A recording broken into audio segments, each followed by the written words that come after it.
मैं अवधेश यादव, प्रदेश अध्यक्ष मंडल army youth brigade से। अच्छा, क्या सोचते हैं जब मोदी सरकार ने कृषि कानून को वापस लिया कल? देखिए, मोदी सरकार हताशा होकर पूर्ण रूप से हताश हो चुकी है वो डरी हुई है, सहमी हुई है। इस कारण उसने डर के चुनाव को देखते उसने डर के मारे उसने ये कानून तीन काले कानूनों को वापस लिया है। अच्छा, और अगर ये सचमुच किसान हितैषी होते तो एक साल ये जो आंदोलन हुआ है, एक साल तक हमारे जितने किसान भाई मरे हैं, तो उसी टाइम इन्हें ये चीज़ काले कानून वापस ले लेनी चाहिए थे।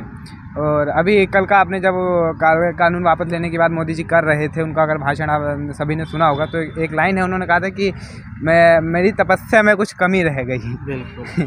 मैं मोदी जी से पूछना चाहूँगा, कौन सी तपस्या में लीन थे और कहाँ थे? क्या जब किसान मर रहा था उस तपस्या में आप लीन थे?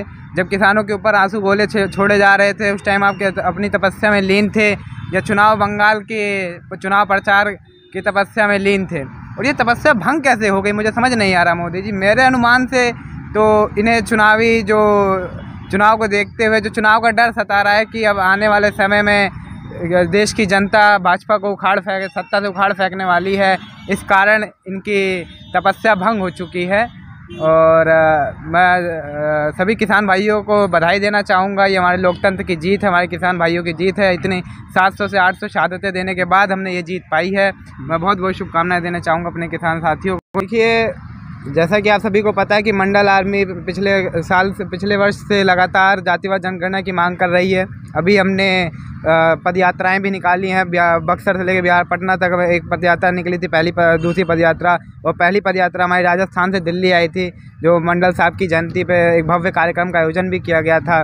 तो जातिवाद जनगणना की मांग कर रहे हैं, जिससे सारे आंकड़े सामने देश के सामने आंकड़े आ जाएंगे कि कितनी संस्थाओं पे किस जाति वर्ग के लोगों ने कब्जा कर रखा है। इन काले कानूनों को वापस लिया गया है, इससे हमारे देश को बहुत बड़ा संदेश मिलता है, लोकतंत्र की जीत हुई है।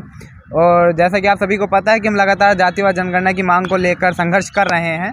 मैं अपने ओबीसी समाज को भी ये कहना चाहूँगा कि जिस तरीके से किसानों ने एकता बनाए रखी, जिस तरीके से वो डटे रहे, उन्होंने शासन प्रशासन की लाठियाँ खाई, उनके ऊपर गैस के आंसू गोले छोड़े गए, जिस प्रकार से उन्होंने संघर्ष करा उस प्रकार से भी हमें भी रोडों पर अब उतरना चाहिए।